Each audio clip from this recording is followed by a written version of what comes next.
Welcome back to Jalan ke-9 Studio, tempatnya kalian pecinta donghua dan anime.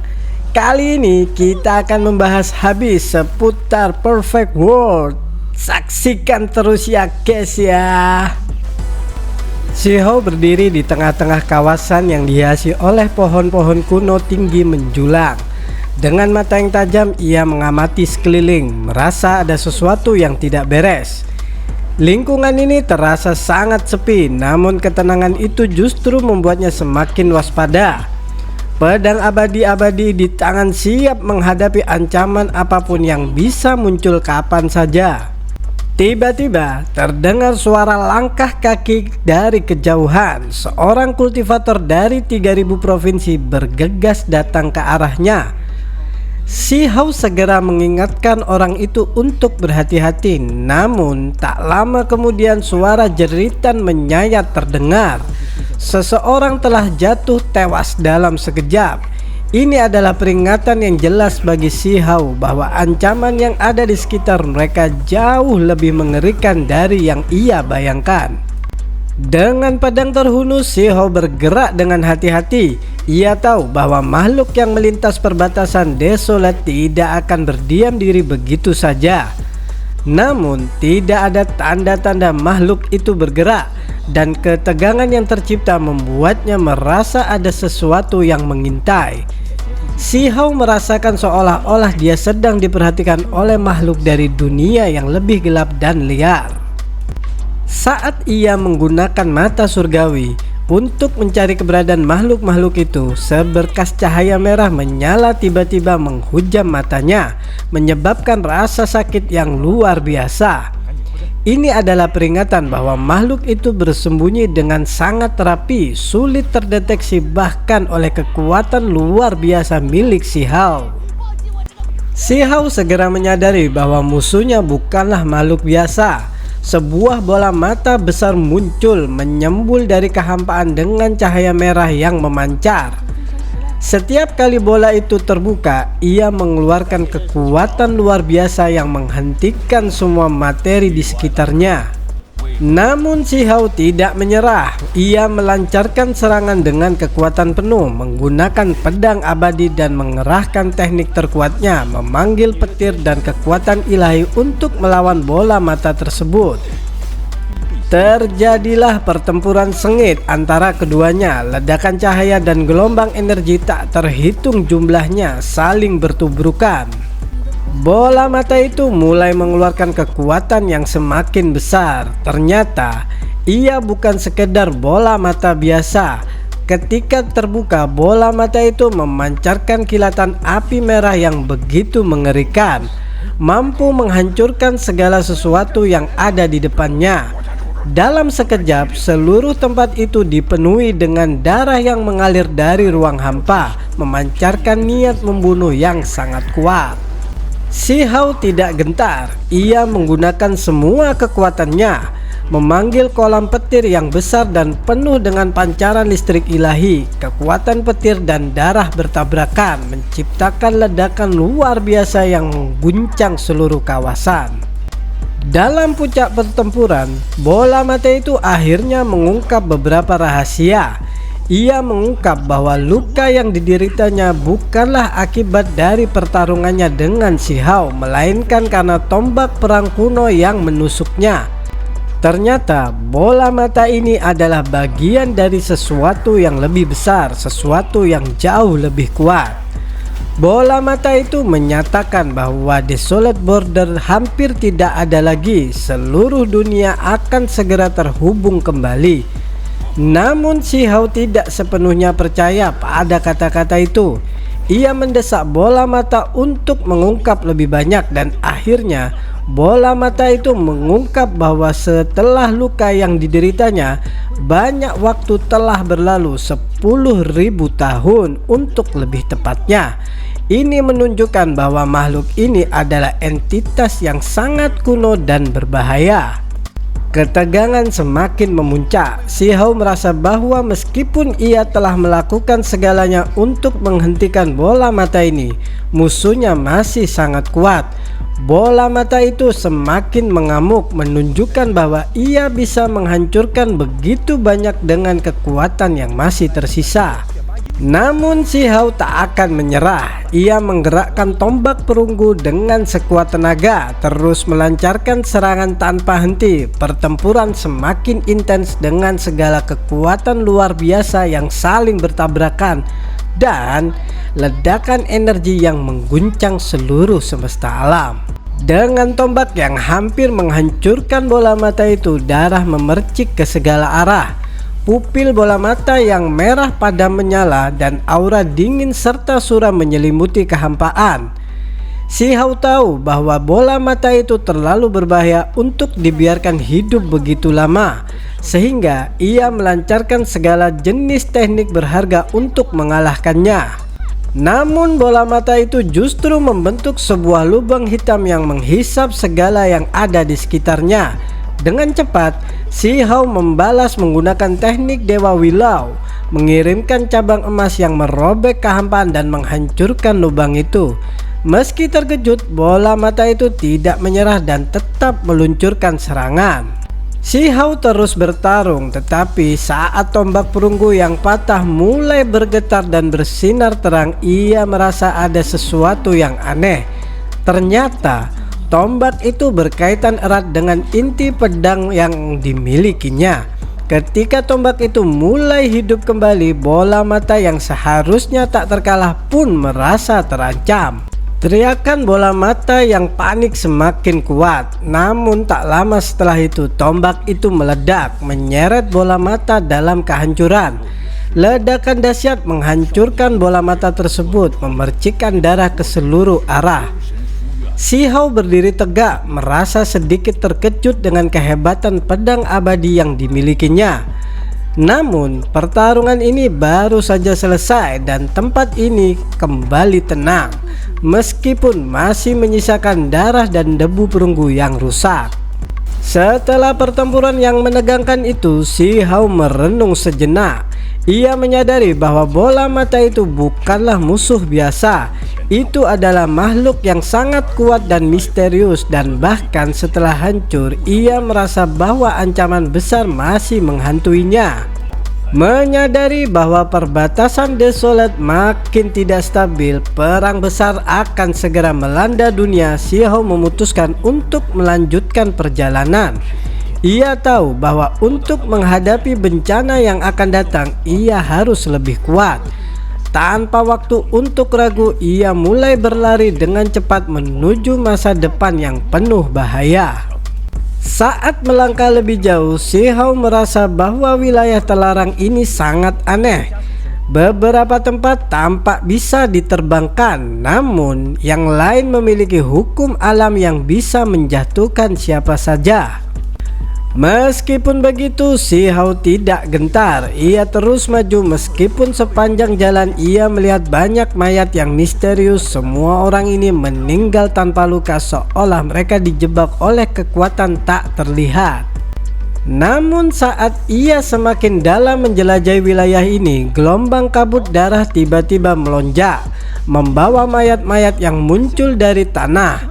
Ketegangan di udara semakin tebal dan si Hao merasa ada sesuatu yang jauh lebih besar mengintainya. Setelah berjalan lebih jauh, si Hao akhirnya berhenti. Di depan matanya, ia melihat pemandangan yang sangat mengejutkan. Sebuah bintang biru besar menggantung di udara, dikelilingi oleh bintang-bintang besar yang jatuh seperti pegunungan. Itu adalah formasi yang sangat kuat dan menakutkan. Namun perhatian si Hao tertuju pada seorang wanita yang terjebak di tempat itu, King Xian, seorang ahli muda dari 3000 provinsi yang dikenal karena bakatnya yang luar biasa. Tapi kini tubuhnya tak bergerak, darah mengalir dari celah alisnya. King Xian terlihat sekarat dan si Hao merasa ada sesuatu yang harus dilakukan untuk membantunya. Si Hao berniat untuk membantu, namun saat ia mendekat, King Xian berubah menjadi benih hijau. Ternyata meskipun tubuh sekarat, King Xian masih memiliki harapan untuk dilahirkan kembali melalui benih Chaotic Green Lotus. Ia meminta bantuan Si Hao untuk menguburnya karena itu adalah peluang terakhirnya untuk bertahan hidup. Si Hao meskipun ragu akhirnya setuju. Ia menanam benih itu di tanah yang jauh dan setelah itu ia melanjutkan perjalanannya. King Xian mungkin telah meninggal, namun benih itu memberi sedikit harapan untuk masa depan. 5 hari kemudian, Si Hao menemukan hutan bambu ungu yang tampak seperti masuk ke dalam dunia abadi. Hutan ini dipenuhi kabut putih yang melonjak, seolah ia telah memasuki alam yang sangat berbeda. Di sini, Si Hao melihat banyak makhluk langka dan luar biasa seperti Qilin, Phoenix abadi, dan pemuda dengan pedang abadi yang terbuat dari radian immortal gold.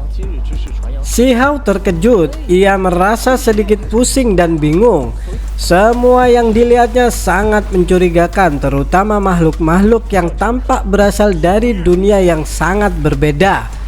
Ketika gadis Phoenix berbaju 5 warna bertanya apakah dia baik-baik saja, Si Hao mengakuinya dan merasa seperti ada yang aneh di dalam dirinya. Meskipun dia seorang pembudidaya, ada sesuatu yang tak bisa dijelaskan. Gadis Phoenix itu dengan senyum cerah mulai menggoda, menyebutkan bahwa Si Hao mungkin baru saja menutup daunnya dan merasa sedikit aneh. Semua orang tertawa bersama dan Si Hao menyadari bahwa ia telah memasuki dunia yang berbeda. Tempat ini penuh dengan aura dao abadi yang membuatnya merasa tidak seperti biasanya. Sambil melangkah lebih jauh, Si Hao mendengarkan percakapan antar pembudidaya muda. Seorang pria dengan pedang emas abadi radian menanyakan tentang benih abadi yang Si Hao gunakan dalam kultivasinya. Si Hao yang tidak sepenuhnya paham mengenai hal ini menjawab bahwa itu adalah benih kuno api abadi, berharap itu cukup menjelaskan. Mereka semua terkejut menyadari bahwa Si Hao memiliki sesuatu yang sangat istimewa, meskipun dia belum menggabungkannya sepenuhnya ke dalam dirinya. Sementara itu, gadis yang memegang Qilin putih tertarik dengan pedang abadi yang dimiliki Si Hao, yang sebelumnya hanya digunakan untuk melindungi dirinya. Beberapa orang mulai berspekulasi tentang asal-usul pedang itu, menyebutnya sebagai tiruan dari pedang legendaris. Si Hao merasa sedikit malu dengan pembicaraan itu. Dia berasal dari 3000 provinsi Dao, dunia yang jauh berbeda dengan tempat ini. Namun keinginan untuk belajar lebih banyak tentang Dao dan metode kultivasi membuatnya merasa tertarik untuk melanjutkan perjalanan. Si Hao merasa beruntung bisa berada di tempat ini. Meski pedang yang dibawanya tampak biasa, dia tahu bahwa ada banyak hal yang harus dipelajari di sini. Saat mereka tiba di hutan bambu ungu laut selatan, Si Hao langsung terkesima. Hutan bambu ini berbeda dengan apapun yang pernah dilihatnya. Setiap batang bambu terlihat seolah terbuat dari emas ungu, berkilau dan tembus cahaya. Laut giok yang membentang sejauh mata memandang dipenuhi dengan energi dao abadi yang menyebar di udara, menciptakan atmosfer yang sangat murni dan damai. Si Hao terkagum-kagum dengan keindahan tempat ini. Benar-benar tempat yang bagus dan indah, kata Si Hao dalam hati. Ini adalah tanah suci budidaya yang jauh lebih baik daripada tempat-tempat pengasingan biasa di 3000 provinsi Dao. Tiba-tiba gelombang besar naik di permukaan laut dan sebuah naga putih yang besar muncul dari dalam ombak, membawa aura drakonik yang mengejutkan langit. Ini adalah Raja Naga Banjir Putih, ujar pria muda dengan pedang emas radiannya. Si Hao terkagum-kagum melihat naga ini yang hanya selangkah lagi menuju transformasi penuh. Namun pemandangan itu hanya pemanasan dari yang akan datang. Mereka melanjutkan perjalanan melewati lebih banyak bambu ungu besar, akhirnya tiba di daratan. Di tengah-tengah laut giok yang luas, sebuah pulau abadi melayang di udara, diselimuti kabut putih dan energi dao abadi yang sangat murni. Di pulau itu, para makhluk abadi sejati berkumpul. Si Hao melihat meja batu giok yang dipenuhi dengan berbagai buah-buahan langka dan anggur berkualitas tinggi. Rusa ilahi 5 warna membawa piring giok berisi buah, sementara kera putih menuangkan anggur untuk semua orang. Tempat ini benar-benar jauh dari keributan duniawi dan suasana damainya membuat Si Hao merasa sedikit iri. Di sini semua orang tanpa damai, berbicara satu sama lain tanpa ada niat membunuh atau perselisihan. Si Hao merasa bahwa ini adalah dunia yang benar-benar berbeda, dunia abadi yang penuh dengan keindahan dan kedamaian.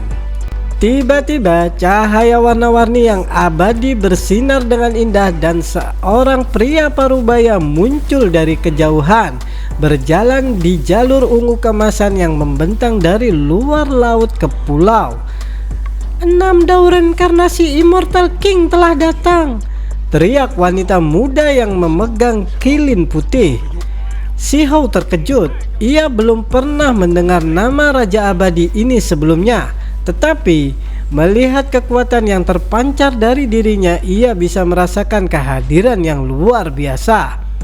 Kemudian perhatian Si Hao teralih pada artefak magis yang ada di atas kepala pria itu, yang ternyata merupakan beberapa pecahan disk reinkarnasi yang sangat langka. Kedatangan 6 dao reinkarnasi Immortal King mengakhiri perjalanan Si Hao di hutan bambu ungu laut selatan untuk saat ini. Namun apa yang baru saja dilihat dan dipelajari di sini membuka banyak pintu bagi pemahaman lebih lanjut tentang dunia kultivasi dan dao. Si Hao kini berada di tengah-tengah dunia yang jauh lebih besar dari yang ia bayangkan, dan setiap langkah berikutnya mungkin akan membawanya lebih dalam ke dalam rahasia kekuatan abadi. Saksikan terus episode selanjutnya hanya di Jalan ke-9 Studio, tempatnya kalian pecinta donghua dan anime. Jangan lupa klik subscribe, like dan notifikasinya. Terima kasih.